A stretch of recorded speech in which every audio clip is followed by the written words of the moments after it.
All right, guys, I am sitting out here on my back porch on Friday evening. It must be somewhere around 7 o'clock because I know Wheel of Fortune is on. But I'd rather be sitting out here reading. It's my favorite spot to read. It's nice and breezy out here. It seems like all the time. Even when it's warm, it's still nice and breezy. And so it just makes it very pleasant to sit out here. But I wanted to share with you a book that I've been reading lately, and I've really been enjoying it. And my hopes are that it will be a challenge to the way I think, which is what I really hope for any book that I read. This book is called Factfulness, written by Hans Rosling.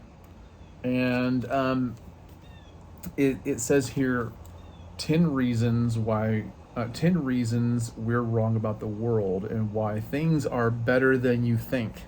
We live in a world that is rife with bad news, right? I mean, there's so much negativity.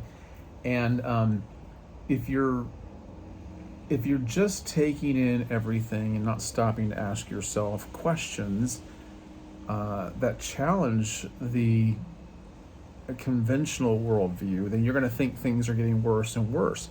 But when I saw this book, it really made me wonder, what he had to say about this. And so I leafed through it just briefly, and it didn't take me long to figure out that I wanted to purchase it. So I got this at Books A Million. I'll put a link down below in the description. Oops. I'll put a link in the description down below so that you can click onto it and just get it for yourself much easier than I did without ever having to leave your home. But Factfulness is about changing the way you look at the world, not kidding yourself about what's going on so that you feel better about it, but actually giving you real life facts from very credible sources. This book was written, or at least copyrighted, in 2018, so it's fairly current. And it's put out by Flatiron Books. But let me give you the description it gives on the leaflet on the inside of the book. I'm going to put my glasses on for this. I want to share a few things with this because I find it fascinating already. It says, when asked simple questions about global trends, what percentage of the world's population lives in poverty, why the world's population is increasing, how many girls finish school, we systematically get the answers wrong. So wrong that a chimpanzee choosing answers at random will consistently outguess teachers, journalists, investment bankers, and Nobel laureates. In Factfulness, Professor of International Health and Global TED phenomenon Hans Rosling, together with his two longtime collaborators Anna and Ola, offers a radical new explanation of why this happens. They reveal the 10 instincts that distort our perspective from our tendency to divide the world in two camps, usually some version of us and them. I'm sure you're very familiar with that, right? Let me start over again since I interrupted myself. They reveal the 10 instincts that distort our perspective from our tendency to divide the world into two camps, usually some version of us and them, to the way we consume media, where fear rules, to how we perceive progress, believing that most things are getting worse. Our problem is that we don't know what we don't know, and even our guesses are informed by unconscious and predictable biases. Turns out that the world, for all its imperfections, is in a much better state than we might think. Well, isn't that good news, right? Wouldn't you be interested in that? That doesn't mean there aren't real concerns, but when we worry about everything all the time instead of embracing a worldview based on facts, we can lose our ability to focus on the things that threaten us most. Inspiring and revelatory, filled with lively anecdotes and moving stories, Factfulness is an urgent and essential book that will change the way you see the world and empower you to respond to the crises and opportunities of the future. Hans Rosling in the back of this is quoted as saying, "This book is my last battle in my lifelong mission to fight devastating ignorance." When he says ignorance, he doesn't mean stupid. He just simply means without knowledge. Remember when he said you don't know what you don't know? That's ignorance. Previously, I armed myself with huge data sets, eye-opening software, an energetic lecturing style, and a Swedish bayonet for sword swallowing. Good Lord, I can't talk tonight. It wasn't enough, but I hope this book will be. So it says that he was a medical doctor, a professor of international health, and renowned public educator. He was an advisor to the World Health Organization and UNICEF, and he co-founded Medicine Sans Frontieres, I don't know if I'm saying that right, in Sweden, and the Gapminder Foundation. His TED Talks have been viewed more than 35 million times, and he was listed as one of Time magazine's 100 most influential people in the world. Hans died in 2017, having devoted the last years of his life to writing this book. You know, I am 103 pages into this book, and I didn't even know that he had died. I guess I hadn't read the leaflet until now. But that's interesting to me. Wow. What a legacy. Well, anyway, so his expertise is in the medical field, but he's spent just a lifetime of just researching facts and asking the hard questions. And you know, this book has really challenged me in ways and encouraged me in other ways. And so I'm just going to give you a brief rundown of what I've read over the past maybe 3 or 4 days, something like that. And it's actually much quicker of a read than it might look. It has, let me tell you how many pages it has, readable pages. And when I say readable pages, I mean all the way up to the acknowledgments, you know, stuff you don't want to read. 259 pages. 259 pages. So, one of the things let me tell you how he tests people when he's giving lectures. Well, he's not doing that anymore, obviously, but when he was giving lectures, he had 13 questions he would ask people to find out how much they thought they knew about the world.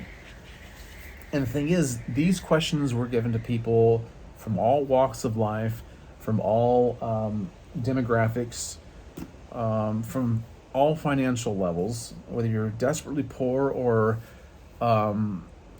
opulently wealthy. Let me give you these questions real quick, and these are multiple choice. So this video might be a little bit longer, but I think you'll enjoy it. Okay, so I'm going to give you the questions he asked, and then, you know, you'll just have to grade yourself and leave a comment down below in the comment section. Tell me how well you did. Okay, first of all, here's the first question. In all low income countries across the world today, how many girls finish primary school? Is it A, 20%, B, 40%, or C, 60%? What's your guess? Well, the correct answer is 60%. 60% of the girls in low-income countries finish primary school. Does that surprise you? 60%. Okay, number 2. Where does the majority of the world population live? In A, low-income countries, B, middle-income countries, or C, high-income countries? What's your guess? Well, if you guessed B, you guessed right. Middle-income countries. I'm guessing, though, that a lot of people probably didn't get that right. Okay? Question 3. In the last 20 years, the proportion of the world population living in extreme poverty has either A, almost doubled, B, remained more or less the same, or C, almost halved. What do you think it is? Well, the answer to that is C, almost halved. The proportion of the world population living in extreme poverty has almost halved. All right, question number 4. What is the life expectancy of the world today? Is it A, 50 years, B, 60 years, or C, 70 years? Well, the answer to that is 70 years. That's exactly what I would have thought, actually. Yeah, Exactly what I would thought. So if I thought that kind of thought that everybody knew that. Maybe that is a question that most people get. I don't know. All right, question number 5. There are 2 billion children in the world today. Now this is in 2017. There are 2 billion children in the world today, aged 0 to 15 years old. How many children will there be in the year 2100, according to the United Nations? Is it A, 4 billion, B, 3 billion, or C, 2 billion? The correct answer to that is C, 2 billion. Start off with 2 billion, you're still going to have 2 billion. And what I like about this book is he pretty much works his way through the questions in this book, and he explains why these answers are the way they are. Number 6, the UN predicts that by 2100, the world population will have increased by another 4 billion people. What is the main reason? Is it A, there will be more children aged below 15?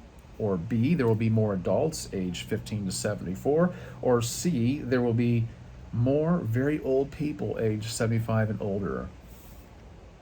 Well, the answer is B, there will be more adults aged 15 to 74. Number 7, how did the number of deaths per year from natural disasters change over the last 100 years? A, more than doubled, B, remained about the same, or C, decreased to less than half? The answer is C, decreased to less than half. There are roughly 7 billion people in the world today. Which map shows best where they live? I'll put that on the screen here. Okay? Each figure in the picture, represents 1 billion people.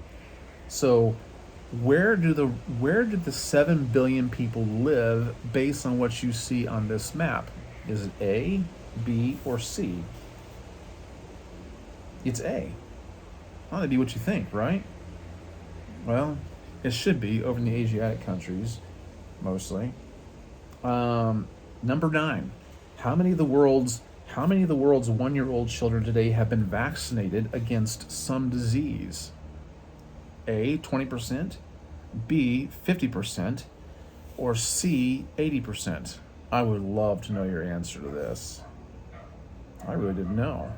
But the answer to it is C, 80% of the world's 1-year-old children today have been vaccinated against some disease, which tells you that actually most people do have access to basic health care, despite all the propaganda you see. Number 10, worldwide, 30-year-old men have spent 10 years in school on average. How many years have women of the same age spent in school? A, 9 years, B, 6 years, C, 3 years. The answer to that is 9 years. Women of the same age, at 30, have spent about 9 years in school. That's odd. In 1996, tigers, giant pandas, and black rhinos were all listed as endangered. How many of these 3 species are more critically endangered today? A, 2 of them, B, 1 of them, or C, none of them? Well, the answer is none of them. Does that surprise you?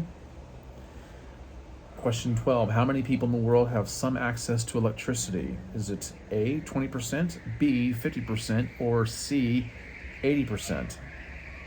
Believe it or not, it's C, 80% of the world. Number 13, this is the last question. Global climate experts believe that over the next 100 years, the average temperature will A, get warmer, B, remain the same, or C, get colder. Well, I mean, you should get this one. This is what they're all saying. It's not a secret. The answer is A. They believe it'll get warmer. So, he has. Well, I'm going to reiterate for him. He has asked these questions to numerous people who are very intelligent, who probably should know the questions, or we think they should, and many of them get them wrong. Some of the most unlikely people get them right, get more answers right. hardly anybody gets all of these right. Let me see. I'm trying to find where he tells you how many people actually get this right. Well, it's okay. 86% of people get the final question about climate change right. Okay. In all the rich countries where we have tested public knowledge in online polls, most people know that climate experts are predicting warmer weather. So yeah, that makes sense. But most people are not. Most people are not getting these answers right. But that was just in the introduction. He does help you to understand things, and he kind of explains why people will believe bad news more likely than good news. He says, I think this is because human beings have a strong dramatic instinct toward binary thinking, a basic urge to divide things into two distinct groups with nothing but an empty gap in between. We love to dichotomize good versus bad, heroes versus villains, my country versus the rest. Dividing the world into two distinct sides is simple and intuitive, and also dramatic because it implies conflict, and we do it without thinking all the time. He goes on to say the gap instinct makes us imagine division where there is just a smooth range, difference where there is convergence, and conflict where there is agreement. Well, he also talks about how the media is trained to mostly report bad news because that's what sells. Because there's something within us that really wants to glom on to bad news. I think in some ways, and he didn't say this, I'm saying this, I think it makes some people feel more alive. My wife said years ago that she thinks the reason people like to watch soap operas is because it makes them feel like their life is not as bad as what they see on the screen. But, and I think that's kind of relevant to what we're talking about here. So he talks about the negativity instinct. People just, they get stuck on being negative, and they think that things continually go down and they don't get better. But the truth of the matter, things in this world have gotten better for a long, long time. That's quite significantly. There's only, like in 1800, he says here, there was 193 countries where slavery was legal, and in 2017 there's only 3. Children dying before their 5th birthday. In 1800, there was 44% of children that died before their 5th birthday. Now it's like 4%. Hunger in 1970 was there's 28% of the world that were undernourished, and now there's only like 11%. Child labor in 1950, 28% of the world, it says share of children aged 5 to 14 who work full-time under bad conditions was 28% in 1950. Now it's only 10%. Or at least that was in 2012. Battle deaths per 100,000 people. In 1942, it was 201 battle deaths per 100,000 people. Now it's like one per 100,000. Of course, unless you're looking at Ukraine right now. But, war is different than it used to be. Definitely. It's fought differently. Carried out differently. Immunizations back in 1980. This is a share of 1-year-olds who got at least one vaccination. In 1980, it was only 22%. Now it's 88%. There's so much more good in this world than what we realize. He says in large part, he's talking about the negativity instinct. He says in large part is because of our negativity instinct, our instinct to notice the bad more than the good. There are 3 things going on here: the misremembering of the past, selective reporting by journalists and activists, and the feeling that as long as things are bad, it's heartless to say things are getting better. I really like what he has to say here. I think he's absolutely on target. Is that most people think crime is going up, but it's not. It's actually going down. He says, I am not a real, he goes, I am not an optimist. He goes, that makes me sound naive. I am a very serious possibilist. That's a description I've never heard anybody give. A possibilist. Some people say I'm not an optimist or a pessimist, I'm a realist, but he says I'm a possibilist. That might be my new way of describing myself. Keep in mind that the positive changes may be more common, but they don't find you. You need to find them. And if you look in the statistics, they are everywhere. See, this is a really good point to kind of settle on for a few minutes, or at least for a second. Think about it, dwell on it. One of the points he drives home is that there's so much reporting on bad news, but is there equally good news to report? If there is, find it. You find the good news in your life. Don't just take things in, search things out for yourself. But he goes into so much here. It's just unbelievable. I wish I could tell you everything that I've read that I really like, but it would just take too much time. So he talks about how very few children die before the age of 5 now. It's very rare for women to die while giving birth to children. Women are having less children.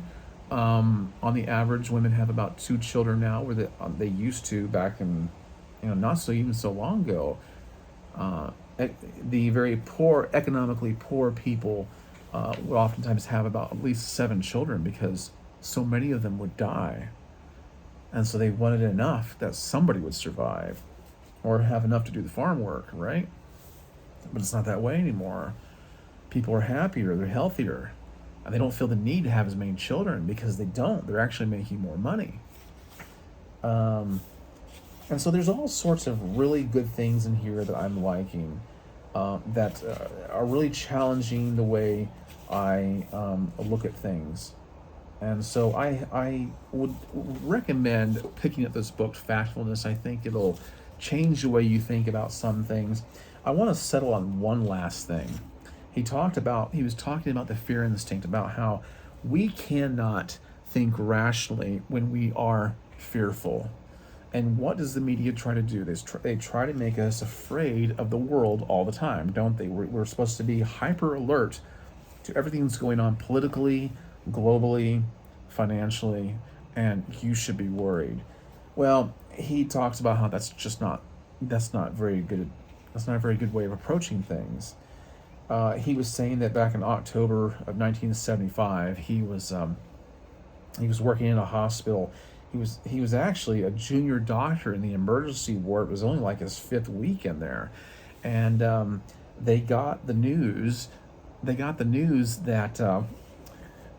there was some victims coming in from a plane crash, and so they immediately went into high alert. It's a very stressful environment, and they began to prep themselves. And the victims of this plane crash were coming in faster than they thought they could deal with them. So this one particular person came in with green overalls on and a camo jacket, and he looked like he was bleeding all over the place, and figured out, I need to get this guy's clothes off him as fast as I can and treat him. And he was trying to talk to him, and it appeared that he was having a seizure because he was kind of shaking. And when he was trying to talk to the man spoke in some kind of unintelligible garble. And so he kind of figured it was Russian. Now you gotta remember, this is in Sweden where this is taking place. And so he tried to understand him. So he jumped to conclusions, and he thought, when he realized that this is probably a pilot, he thought, this is a Russian pilot. And this is a Russian pilot in Swedish airspace. If we've shot him down, that means the Russians are in Swedish airspace. That means World War III has ensued. Well, this is something he was always scared to death of. And what he did not realize was that this man had been in cold water for about a half an hour before he was picked up and he was suffering from hypothermia, which is why he was shivering so much. He wasn't having a seizure. He was just very, very cold. And he wasn't bleeding. There was some kind of a pack on him that had fallen out of his jacket. He had stepped on it and squirted out and was red in color. He wasn't bleeding. He just was seeing something that made him think that he was. And he assumed the worst because he already had these presuppositions and these fears, and opportunity presented itself. And he made the point here that critical thinking is always difficult when you are operating off of fear. And so I hope that's giving you something to think about. That's kind of what I'm caught up with. And I hope that you can really think about things and ask yourself, what are you afraid of, and what is it keeping you from thinking clearly about? Because that's extremely important to remember.